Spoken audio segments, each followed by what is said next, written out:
this idea of move everything to the cloud. That was gospel for a decade. So what's changed? What's happened?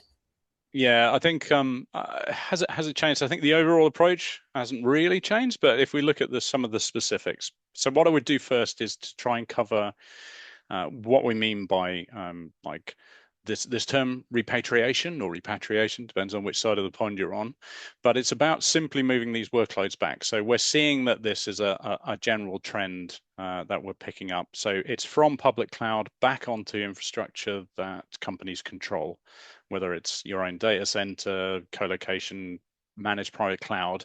The important word in there is moving back. So anything that was on AWS, Azure, GCP, and so on, it's all coming home. And this is because a lot of the kind of landscape has changed. So constraints, economics, geopolitics, and the like. These requirements have shifted. So when we go back to that kind of question, it's like, it was gospel just to put it in the cloud. What's changed is the default has flipped. So it's now not just cloud first anymore. It's much more dependent on, well, what about the workload? What's the data? What do we need to do in terms of the regulations around this? What's our sovereignty requirements? And I think if we ask the question of like what's changed and what's forced that change, there's probably four forces that have, I guess, converged over the last couple of years, which is that there's always economics involved. So there's bills have stopped essentially being defensible at scale. So that some of the size of cloud bills have come in. You've got an entire industry of FinOps which has been generated just to optimize your cloud spend. So you've got that factor. Another one is Broadcom came along and detonated the VMware pricing. They changed so much of the landscape. I'd say they did it overnight. They made the changes overnight, but they take 3 years to iterate across the market really. Another one is that sovereignty became a procurement requirement. So that's, beyond just being discussed at a kind of IT team level, much more into like the boardroom. So what you're doing in terms of strategy.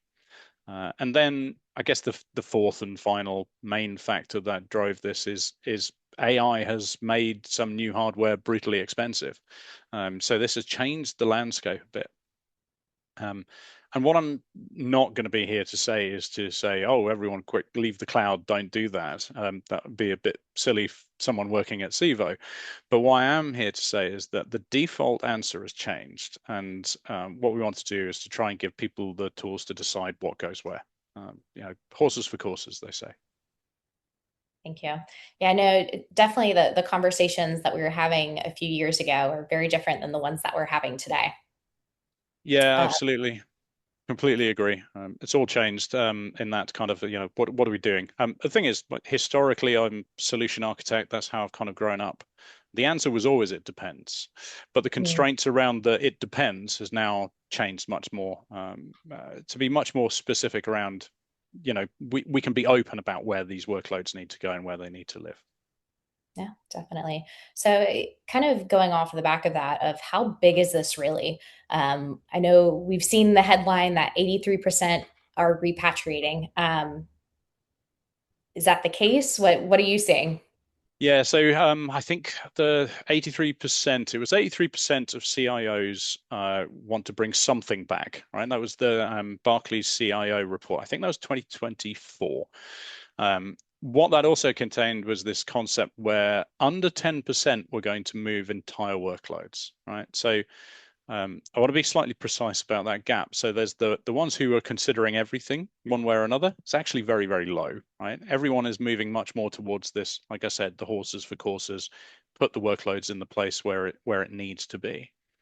Um, and then we've got this concept where you've got to bear in mind that public cloud spend is still growing, right? So that this is more of a rebalancing towards a hybrid approach.